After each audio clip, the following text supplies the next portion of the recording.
2025년 3월 12일 사순 제1주간 수요일 제1독서 요나 애언서의 말씀입니다. 주님의 말씀이 요나에게 내렸다. 일어나 저 큰 성읍 니네베로 가서 내가 너에게 이르는 말을 그 성읍에 외쳐라. 요나는 주님의 말씀대로 일어나 니네베로 갔다. 니네베는 가로지르는 데에만 사흘이나 걸리는 아주 큰 성읍이었다. 요나는 그 성읍 안으로 걸어 들어가기 시작하였다.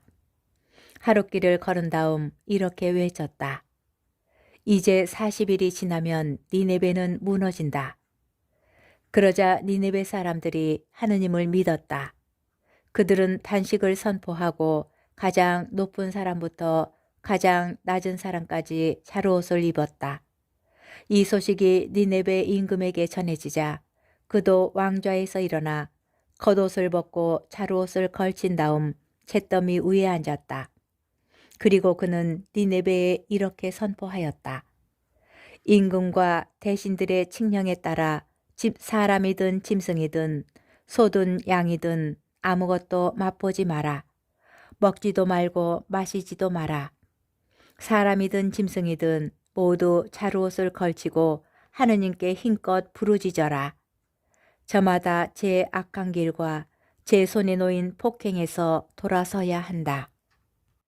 하느님께서 다시 마음을 돌리시고 그 타오르는 진노를 거두실지 누가 아느냐. 그러면 우리가 멸망하지 않을 수도 있다. 하느님께서는 그들이 악한 길에서 돌아서는 모습을 보셨다. 그래서 하느님께서는 마음을 돌리시어 그들에게 내리겠다고 말씀하신 그 재앙을 내리지 않으셨다. 주님의 말씀입니다. 복음, 루카복음 11장 29절에서 32절의 말씀입니다. 그때에 군중이 점점 더 모여들자 예수님께서 말씀하기 시작하셨다. 이 세대는 악한 세대다.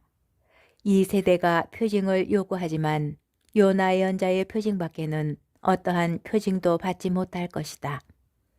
요나가 니네베 사람들에게 표징이 된 것처럼 사람의 아들도 이 세대 사람들에게 그러할 것이다.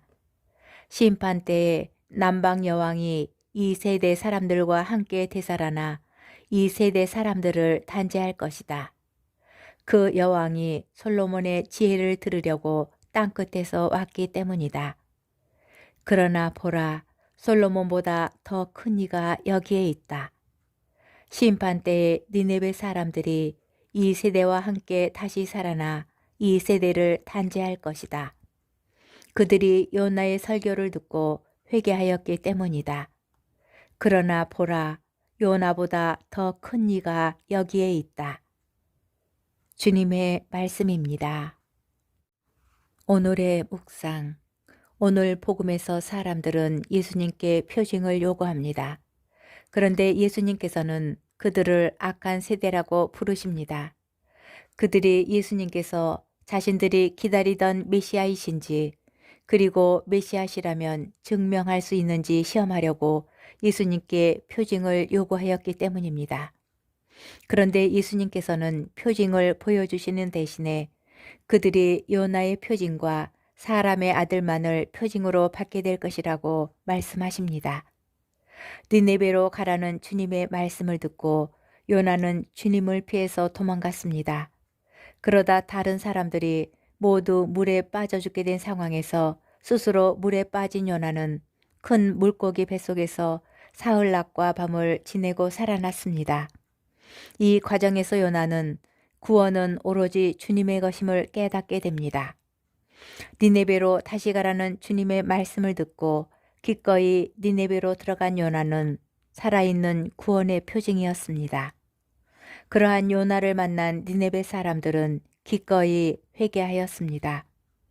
험난한 여정을 거치며 구원의 표징이 된 요나를 보고 회개한 니네베 사람들처럼 배척과 고통 속에서 하느님 구원의 표징이 될 사람의 아들을 통하여 우리는 하느님 아버지께 돌아가야 합니다.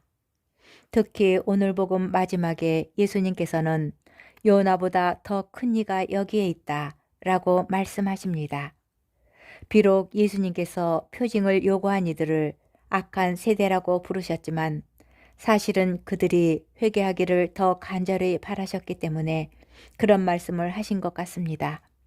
모든 이가 회개하고 하느님께 돌아오기를 바라시는 예수님의 마음은 지금도 우리와 함께 합니다.